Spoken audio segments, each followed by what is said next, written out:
بسم اللہ الرحمن الرحیم۔ السلام علیکم۔ انفو ایٹ ویڈیو پر خوش آمدید۔ صلح حدیبیہ کے بعد رسول اللہ صلی اللہ علیہ وسلم نے دعوت و تبلیغ کا دائرہ عرب کے دور دراز علاقوں اور دیگر ممالک تک بڑھانے کا فیصلہ کیا۔ چنانچہ رسول کریم صلی اللہ علیہ وسلم نے کئی صحابہ کرام کو اسلام کی دعوت نامے دے کر غیر مسلم عرب رئیسوں اور پڑوسی بادشاہوں کی طرف روانہ فرمایا۔ اسی سلسلے میں ایک خط حضرت حارث رضی اللہ تعالی عنہ بن عمیر کے ہاتھ بصرہ کے عیسائی حاکم حارث بن شمر غسائی کو بھجوایا گیا۔ جب حضرت حارث رضی اللہ تعالی عنہ بن عمیر بلکہ کے علاقے موتا پہنچے تو یہاں کے عیسائی حاکم شرجیل بن عمر نے آپ رضی اللہ تعالی عنہ کو گرفتار کر لیا اور سفارتی آداب و اخلاقیات کی دھجیاں اڑاتے ہوئے حضرت حارث رضی اللہ تعالی عنہ کو بے دردی سے شہید کر ڈالا۔ جب حارث بن عمیر رضی اللہ تعالی عنہ کی شہادت خبر آپ صلی اللہ علیہ وسلم کو پہنچی تو آپ صلی اللہ علیہ وسلم بے حد دکھی ہوئے۔ آپ صلی اللہ علیہ وسلم نے حضرت زید بن حارث رضی اللہ تعالی عنہ کو 3000 مجاہدین کے ساتھ حضرت حارث رضی اللہ تعالی عنہ کے خون کا حساب لینے کے لیے موتا کی طرف روانہ فرمایا۔ یہ 8 ہجری کا واقعہ ہے۔ لشکر روانہ کرتے ہوئے آپ صلی اللہ علیہ وسلم نے ہدایات فرمائی کہ اگر دشمن سے لڑتے ہوئے زید بن حارث رضی اللہ تعالی عنہ شہید ہو جائیں تو لشکر اسلام حضرت جعفر بن ابی طالب رضی اللہ تعالی عنہ کی زیر قیادت لڑے۔ اگر حضرت جعفر رضی اللہ تعالی عنہ بھی اللہ کی راہ میں جہاد کرتے ہوئے جام شہادت نوش کر لیں تو اسلامی فوج کی قیادت حضرت عبداللہ رضی اللہ تعالی عنہ بن رواحہ سنبھال لیں۔ اگر وہ بھی خالق حقیقی سے جام لیں تو مسلمان جیسا چاہیں سالار لشکر چن لیں۔ بصرہ کے عیسائی حاکم شرجیل بن عمر غسانی کو جب اسلامی فوج روانہ ہونے کی اطلاع ملی تو اس نے زور و شور سے جنگی تیاریاں شروع کر دی۔ ساتھ ہی روم کے بادشاہ سے مدد طلب کی جو اتفاق سے ایک بڑے لشکر کے ساتھ اسی علاقے میں موجود۔ شہنشاہ روم نے 1,00,000 فوجی شرجیل کی مدد کو بھیج دیے۔ اسلامی لشکر جب موتا کے قریب پہنچا تو اسے دشمن کی اتنی بڑی تعداد اور وسیع پیمانے پر جنگی تیاریوں کے متعلق پتہ چلا۔ صورتحال کی سنگینی کو دیکھتے ہوئے بعض اصحاب کرام رضوان اللہ علیہم اجمعین نے مشورہ دیا کہ نبی کریم صلی اللہ علیہ وسلم کو حالات سے آگاہ کر کے مدینہ امداد کی درخواست کی جائے۔ اس موقع پر حضرت عبداللہ بن رواحہ نے مسلمانوں کو مخاطب کر کے کہا، اے لوگو، ہمیں دشمن کی تعداد کی کیا پرواہ، ہماری تو دلی خواہش ہے کہ اللہ کے دین کی خاطر اپنی جانیں قربان کر دیں اور شہادت کا درجہ۔ ہمارا بھروسہ تو صرف اللہ پر ہے، تو اللہ کا نام لو اور 2 کامیابیوں فتح یا شہادت میں سے ایک حاصل کرو۔ حضرت عبداللہ بن رواحہ کی تقریر سن کر مجاہدین دشمن پر ٹوٹ پڑے۔ آسمان حیران تھا اور دنیا کی عسکری تاریخ پریشان تھی۔ ایک طرف 3000 مسلمان تھے اور جبکہ دوسری طرف بہترین جنگی ساز و سامان سے لیس 1,00,000 سے اوپر رومی اور عرب عیسائی فوجیوں کا جمع غفیر تھا۔ مجاہدین کافروں کے لشکر پر اتنی شدت اور بہادری سے جھپٹے کے دشمنوں کی صفیں الٹ کر رکھ دیں۔ سالار لشکر حضرت زید بن حارث رضی اللہ تعالی عنہ دشمنوں کو ختم کرتے ہوئے ان کی صفوں میں دور تک جا پہنچے۔ آخر بے شمار کافر سپاہیوں نے انہیں گھیر لیا، لیکن اللہ کے اس سپاہی نے جام شہادت نوش کرنے سے پہلے دشمن کی لاشوں کے ڈھیر لگا دیے۔ حضرت زید بن حارث رضی اللہ تعالی عنہ کی شہادت کے بعد اسلامی فوج کے اس لشکر کی قیادت حضرت جعفر رضی اللہ تعالی بن ابی طالب نے سنبھال لی۔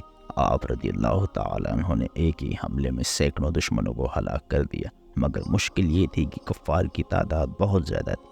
ان کا ایک سپاہی مرتا تھا تو اس کی جگہ 10 تازہ دم سپاہی مقابلے پر آ جاتے تھے۔ حضرت جعفر رضی اللہ تعالی عنہ جرأت و بہادری کی نئی تاریخ رقم کر رہے تھے۔ ایک دشمن نے اچانک حملہ کر کے آپ رضی اللہ تعالی عنہ کا دایاں بازو شہید کر دیا۔ آپ رضی اللہ تعالی عنہ نے تلوار بائیں ہاتھ میں سنبھال لی اور اسی جوش و جذبے کے ساتھ لڑتے رہے۔ حضرت جعفر رضی اللہ تعالی عنہ کو ایک بازو سے لڑتے دیکھ کر دشمنوں کی ہمت بڑھی۔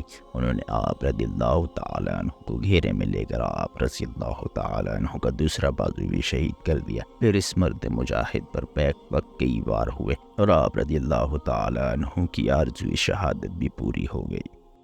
حضرت جعفر رضی اللہ تعالی عنہ کی شہادت کے بعد حضرت عبداللہ بن رواحہ رضی اللہ تعالی عنہ نے اسلامی لشکر کی کمان سنبھال لی۔ آپ رضی اللہ تعالی عنہ نے قیادت سنبھالتے ہی دشمن پر ایسے ہی غضبناک وار کیے کہ جو سامنے آیا جان سے ہاتھ دھو بیٹھا۔ دشمن آپ رضی اللہ تعالیٰ عنہ کا غیظ و غضب دیکھ کر دور سے تیر و نیزہ اور برچیاں سے وار کرنے لگے۔ اسی دوران ایک کافر کی پھینکی ہوئی برچی آپ رضی اللہ تعالیٰ عنہ کے سینے میں لگی اور یوں اسلامی لشکر کا تیسرا سپہ سالار بھی رتبہ شہادت پر فائز ہوا۔ اب اللہ کے سپاہیوں نے بنی مخدوم کے نامی گرامی بہادر اور فنون حرب و ضرب کے ماہر حضرت خالد بن ولید رضی اللہ تعالیٰ عنہ کو امیر لشکر چن لیا۔ اپنی آنکھوں کے سامنے رسول اللہ صلی اللہ علیہ وسلم کے منتخب کردہ 3 سپہ سالاروں کی شہادت نے آپ رضی اللہ تعالیٰ عنہ کو اس قدر مشتعل کر دیا تھا کہ آپ رضی اللہ تعالیٰ عنہ دشمن کی تعداد کو خاطر میں نہ لاتے ہوئے ہر قسم کے احتیاط بالائے طاق رکھتے ہوئے دشمن پر ٹوٹ پڑے۔ دشمن جائے پناہ ڈھونڈنے لگا، جو سامنے آیا جان سے گیا۔ آپ رضی اللہ تعالیٰ عنہ کے غیظ و غضب، زور بازو اور حملے کی شدت کا اندازہ اس بات سے لگایا جا سکتا ہے کہ آپ رضی اللہ تعالیٰ عنہ نے اس روز لڑتے ہوئے دشمنوں پر 9 تلواریں توڑ دیں۔ 10ویں تلوار نے اس روز لڑائی کے اختتام تک آپ رضی اللہ تعالیٰ عنہ کا ساتھ نبھایا۔ اگلے روز حضرت خالد بن ولید رضی اللہ تعالیٰ عنہ نے ایک حیرت انگیز جنگی چال چلی۔ ایک روز قبل جو مجاہدین اگلی صفوں میں لڑ رہے تھے انہیں پیچھے لے گئے۔ دونوں بازوؤں پر لڑنے والے سپاہیوں کو بھی باہم بدل دیا۔ اس سے ایک فائدہ تو یہ ہوا کہ سامنے کے تازہ دم مجاہدین نے دشمن پر بڑا حملہ ہی زوردار حملہ کیا۔ دوسرا، نئے چہرے اور ان کا جوش و ولولہ دیکھ کر دشمن سمجھا کہ مسلمانوں کو تازہ دم فوجی دستوں کی کمک پہنچ چکی ہے۔ یہ سوچ کر رومیوں اور عیسائیوں کے چھکے چھوٹ گئے۔ اسی دوران دائیں پہلو کے سالار رضی اللہ تعالی عنہ بن قتادہ داد شجاعت دیتے ہوئے دشمن کے قلب میں جا گھسے اور دیکھتے ہی دیکھتے دشمن فوج کے سپہ سالار کو مار گرایا، جس سے دشمن کا رہا سہا حوصلہ بھی جاتا رہا اور پر گھبرا کر پسپا ہو گیا۔ ادھر موتا کے مقام پر تاریخ عالم کی حیرت انگیز جنگ جاری تھی۔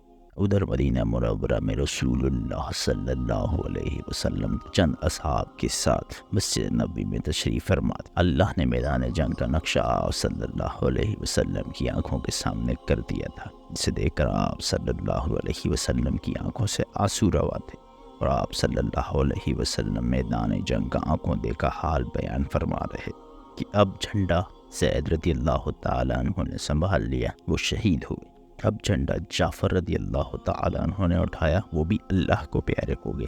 اب جھنڈا عبداللہ بن رواحہ نے تھاما، انہوں نے بھی جان راہ اللہ میں قربان کر دی۔ آپ صلی اللہ علیہ وسلم ایک لمحہ کو رکے اور پھر فرمایا، اب جھنڈا اٹھایا ہے اللہ کی تلواروں میں سے ایک تلوار نے، اور اس کو فتح حاصل ہوئی ہے۔ اس کے بعد آپ صلی اللہ علیہ وسلم نے اپنے ہاتھ دعا کے لیے اٹھائے اور اللہ کی حضور یوں دعا گو ہو، اے اللہ، خالد تیری تلوار ہے، اسے ہمیشہ فاتح رکھنا۔ یہی وہ معرکہ حق و باطل تھا جس میں حضرت خالد رضی اللہ تعالیٰ عنہ نے اپنی بے مثال شجاعت، حیران کن حکمت عملی اور قیامت خیز تلوار بازی کے باعث رسول اللہ صلی اللہ علیہ وسلم نے سیف اللہ یعنی اللہ کی تلوار کا لقب پایا۔